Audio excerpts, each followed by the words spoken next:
Mesdames et messieurs, bienvenue à mon milieu mes services. Aujourd'hui, je suis en compagnie de Jean-Pierre Langelier du Centre d'action bénévole Gascon-Percé. Monsieur Langelier, bonjour.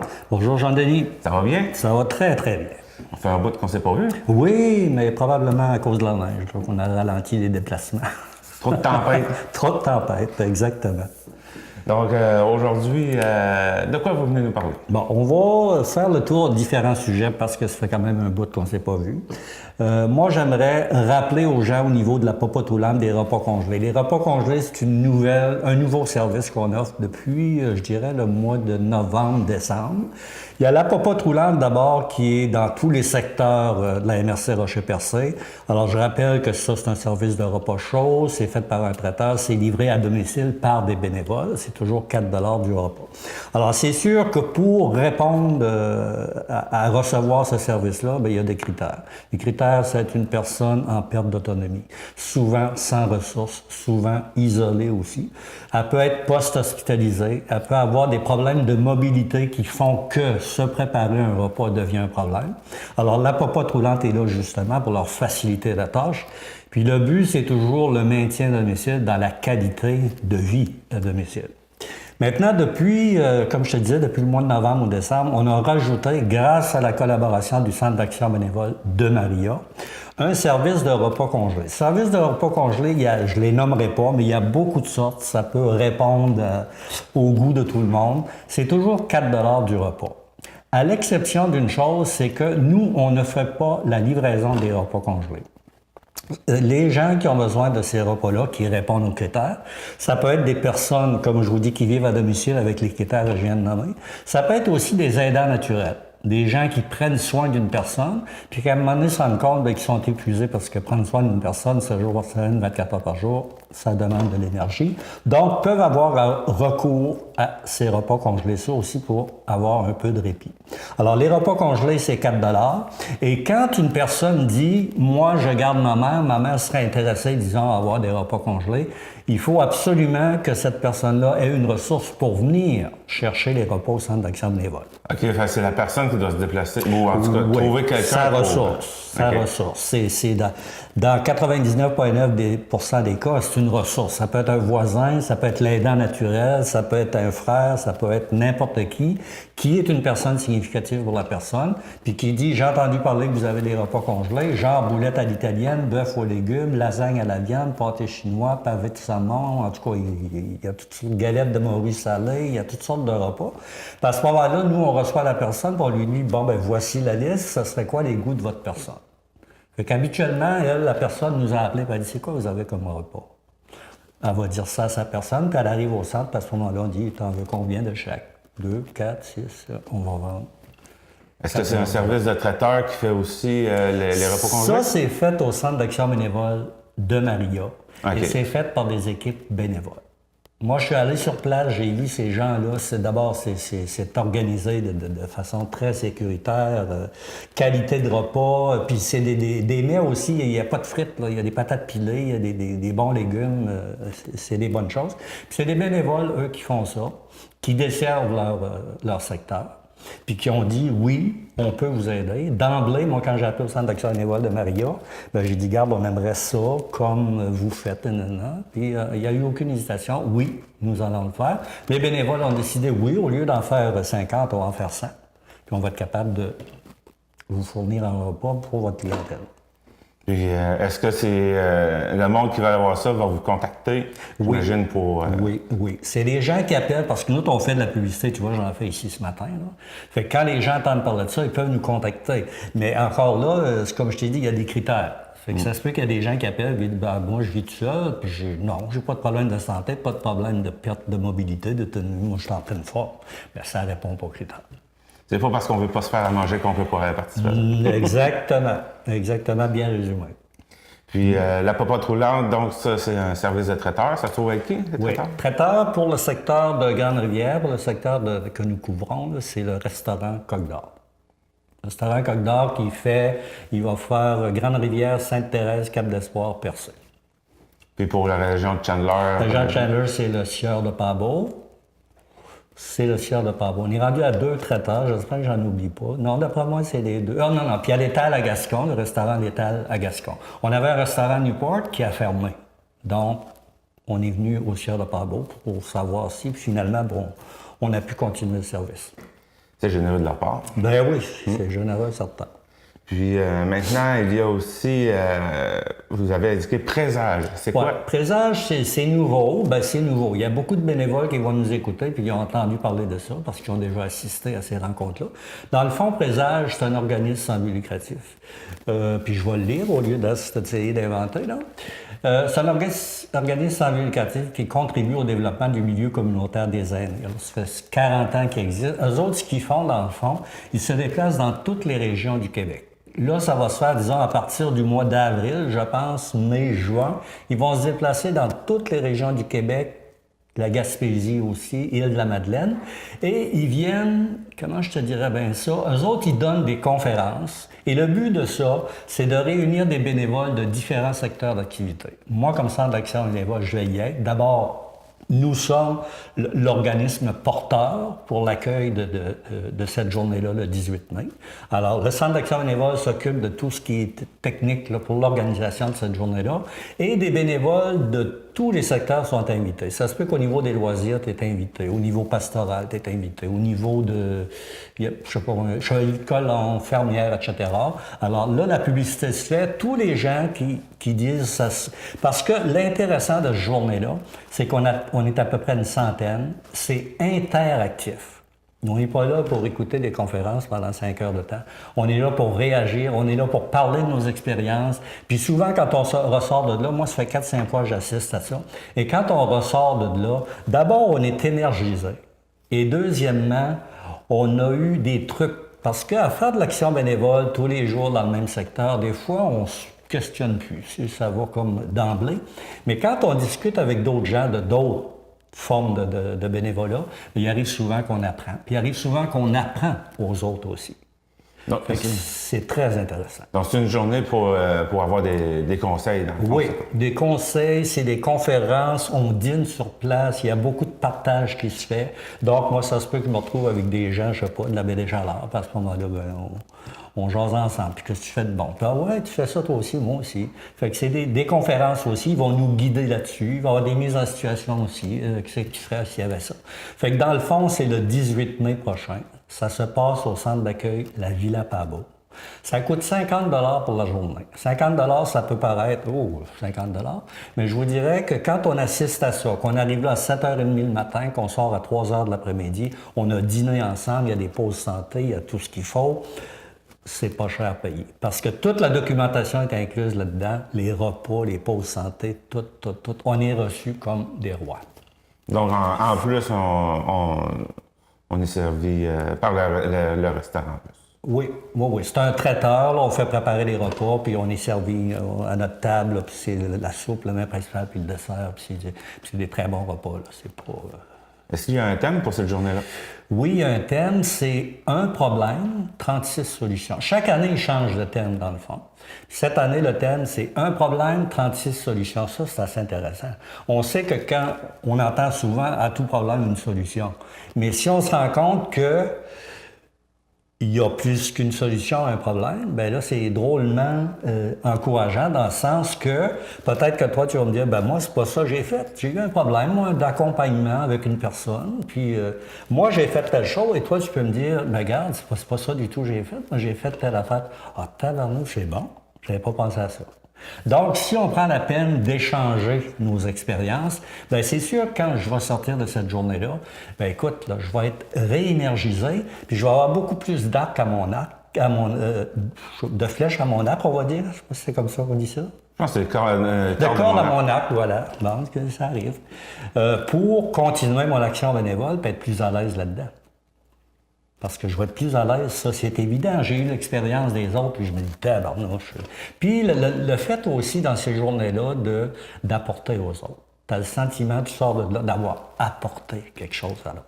Parce que tu as parlé de ton expérience. Oui, tu as partagé tes coups, tes bons coups, tes moins bons coups. Il y a des moins bons coups là-dedans. Il y a des choses qui arrivent en accompagnement médical, livraison des repas de la popote, peu importe le service, qu'on vit une situation difficile. Puis que souvent, ben, on n'a pas voulu en parler, mais dans des journées comme ça, c'est propice justement à l'échange. Parce qu'il n'y a pas de mauvaise question, il n'y a pas de mauvaise réponse. Moi, je peux vivre ça. Il se peut que, par exemple, moi, j'ai vécu, on va dire, un accompagnement médical, mais le monsieur ou la madame n'a pas été très gentil avec moi. Alors, je me questionne là-dessus. Puis peut-être que j'ai plus envie d'en faire, parce que... Mais ça, il y a des solutions. Quand on parle de nos petits malaises intérieurs, ça, on le sait, quand on va partout, on dit toujours être capable de s'exprimer, c'est d'abord avoir avancé de la moitié du chemin. Ça fait que si je te dis, moi, j'étais mal à l'aise dans telle situation, ben, tabarnou, je n'étais pas tout seul. Moi aussi, j'ai vécu telle affaire. C'est différent de toi, mais regarde, telle affaire, moi, j'avais plus envie du tout d'aller avec ce monsieur-là. Ça peut arriver. C'est nos réalités du bénévolat.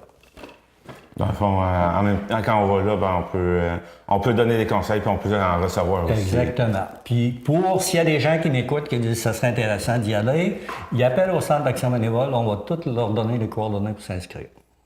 Maintenant, il y a la semaine de l'action bénévole qui s'en vient. Oui, on est à la veille de la semaine de l'action bénévole. Le thème cette année, c'est parce que ça change de thème, peut-être pas tous les ans, mais tous les 2-3 ans, on a un thème nouveau. Je bénévole, tu bénévole, conjuguons notre bénévolat. Ça a l'air de rien comme ça, vite de même, là. Mais ça veut dire je fais du bénévolat, tu fais du bénévolat. Pourquoi on ne se liguerait pas dans un genre Centre d'action bénévole ou un autre organisme pour se souder davantage, pour développer un sentiment d'appartenance davantage, pour que j'ai encore plus de plaisir à faire de l'action bénévole. Alors, quand ce thème-là a été choisi par la Fédération, c'était pas dans l'air du temps. C'était vraiment pour dire, regarde, c'est vraiment une communauté que tous les gens qui font du bénévolat. J'en fais, t'en fais, mais pourquoi de plus en plus, on ne se soudrait pas les coudes pour être encore meilleur? Puis, est-ce qu'il y a des activités qui vont se passer? Oui. Nous, au Centre d'action bénévole, on a 2 activités. Il y a une journée qu'on peut appeler, là, d'abord, tous les bénévoles chez nous ont reçu le journal interne. Les invitations sont là-dedans. Il y a une journée qui se veut festive. On va commencer par... Il y a beaucoup de gens qui ont entendu parler du yoga, mais ça fait quoi, ça? Ça mange quoi en hiver? On ne sait pas. Fait qu'à ce moment-là, ben, on leur donne l'occasion de venir faire une expérience. Fait qu'ils ont déjà commencé à répondre à ça. Puis après ça, il va y avoir des jeux de poche, des jeux de cartes. On dîne sur place. Ça va être festif. C'est pas on ne reste pas assis là, puis à écouter quelque chose. Là. On commence par une session de yoga qui devrait nous aider à relaxer un petit peu plus, paraît-il. En tout cas, on va voir. Puis à ce moment-là, ben, on arrive là vers 9h30 le matin, puis on va sortir vers 2-3 heures l'après-midi. Ça, c'est très festif. Deuxième activité, on offre à nos bénévoles, puis il n'y a aucun frais là-dedans parce qu'on est chanceux, on est capable d'avoir des locaux, on est capable d'avoir des meilleurs prix au niveau des gens qui s'impliquent là-dedans. Puis au niveau du déjeuner, bien, on invite tous les bénévoles le jeudi, le 19, c'est ça, à 8h30 à la Chaloupe de Pambeau pour un déjeuner. Alors, à partir de 8h30, les gens arrivent, on jase un petit peu, vers 9h encore, 9h moins 10, on déjeune ensemble. Puis à chaque activité, du mercredi et du jeudi, il y a des prix de présence. Il y a des cadeaux à faire tirer, toutes sortes de choses. Alors, des tabliers, des gilets, on a commandé toutes sortes de choses et on fait des tirages à ce moment-là. Est-ce qu'il y a des activités ou est-ce que la population est invitée à venir voir comment c'est supposé se passer? Non. Nous autres, là, vraiment, la population au niveau du Centre d'action bénévole, on les invite toujours, on dit, garde, nous autres, c'est réservé à nos bénévoles membres. Parce que ça inclut quand même des frais, on ne peut pas inviter la population à venir à tout ça. Sauf que quand la population dit « Centre d'action bénévole, je n'entends parler », j'aimerais ça, en savoir un petit peu plus. On leur dit « Venez au Centre d'action bénévole, on va prendre le temps de vous accueillir, puis s'il faut faire le tour, on fera le tour ». Mais c'est un peu ça. Puis il y a des gens, des fois, qui viennent au Centre d'action bénévole, ils repartent avec un dépliant qui résume la mission de notre organisme et qui rappelle en disant « sais-tu que ça m'intéresserait d'essayer ». Alors, souvent, c'est une forme de recrutement aussi. OK. Oui. Donc, il y a aussi des projets qui sont en développement? Oui, il y a des projets en développement. Il y en a un qui est commencé. On l'a travaillé beaucoup cet automne, puis il vient de commencer. Là. Ça s'appelle Lire et faire lire, dans le sens qu'on recrute des bénévoles qui sont intéressés. Parce que tu sais qu'au Centre d'action bénévole, on fait ce qu'on aime. Si moi, je fais de l'accompagnement médical, c'est parce que j'aime ça. Moi, la livraison de la repas pas trop lente, je déteste ça. Ça fait que parle-moi pas de ça. C'est comme ça, faut que ça marche pour que j'ai du fun là-dedans. Là, tu sais. Fait que les bénévoles, dans le fond, on a quelques bénévoles. Ils vont aller au centre de la petite enfance de Grande-Rivière et de Chandler. Il y a des livres de lecture déjà dans les CPE. Puis à ce moment-là, il y a un horaire qui a été établi. Donc, je sais pas, moi, disons, Louisette va, je sais pas, demain, vers 10 heures, elle va aller là pour se familiariser avec les petits livres de lecture. Les enfants, il y a différents groupes dépendant de l'âge qui sont au courant que quelqu'un va venir faire de la lecture pour eux autres. C'est pas long, ça dure à peu près 15 minutes. Tu peux pas garder un enfant de 8 ans, 1 heure de temps à écouter de la lecture. Donc, pendant à peu près 15 minutes, parce qu'il y a 15 minutes où elle va se familiariser, le bénévole, avec la lecture, puis elle va faire la lecture aux enfants. Fait que ça, c'est commencé. Quand on dit en développement, c'est qu'avant, je viens ici, on parlait de développement. Mais là, c'est embryonnaire quand même. On est sur le terrain tranquillement pour savoir comment les jeunes réagissent à ça, comment le personnel des CPE accueille ça, puis comment les bénévoles vivent ça. Et à date, comment ça se passe? Jusqu'à date, on a de très, très bons commentaires. D'abord, les jeunes, c'est comme si le Père Noël y allait. Puis ça écoute là, religieusement, ça fait à peine ça. C'est vraiment, vraiment intéressant. Fait que ça va bien, ça. Normalement, on devrait le continuer. Deuxième projet en développement, ça, on est vraiment en développement, c'est des bénévoles, de recruter des bénévoles pour l'accompagnement en fin de vie. L'accompagnement en fin de vie, attention, c'est pas tout le monde qui est à l'aise là-dedans.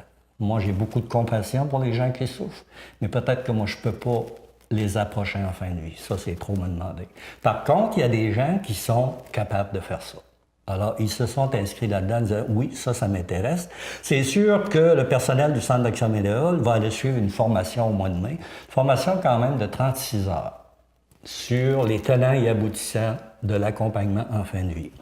Et à l'automne, l'été va passer, à l'automne, on va aller chercher nos bénévoles, puis on va leur dire maintenant, vous avez le droit à cette formation-là pour être mieux outillés et pour savoir aussi à la fin de cette formation, est-ce que je suis toujours sensibilisé à ça, est-ce que je sens toujours capable de faire ça? Fait qu'il va y avoir le même 36 heures de formation.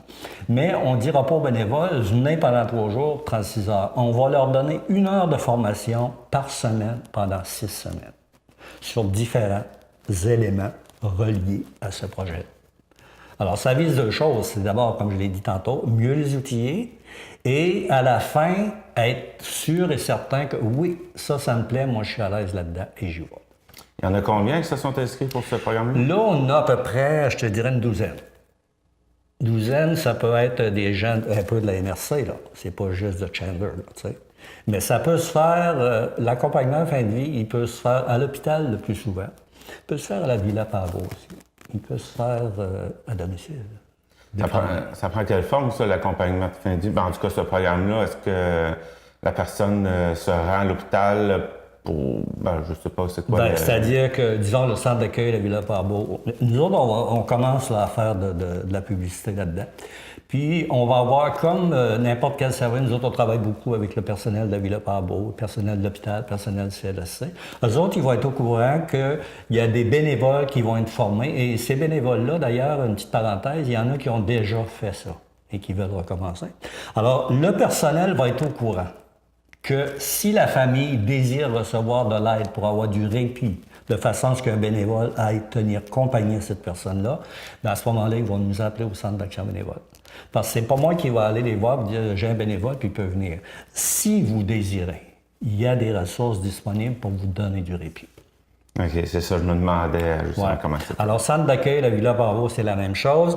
Disons, les gens qui vont décider, moi, je fais un choix, je veux mourir à domicile, bien, ce sont des gens qui sont suivis par le personnel du CLSC, règle générale. Alors, le personnel du CLSC va dire à cette personne-là ou à l'aidant, il y a des bénévoles qui peuvent vous donner un petit coup de main pour pas trop que ça devienne épuisant. Est-ce que vous êtes intéressé? S'ils sont intéressés, ils vont appeler au centre d'action bénévole. Un bénévole va aller. C'est sûr que le bénévole, lui, il va décider de la durée de son engagement. Il va peut-être dire, je peux y aller, mais je peux y aller 2 heures. C'est ça que j'offre. Il y en a qui ont décidé 4 heures, moi, j'ai pas de problème, je l'ai déjà fait.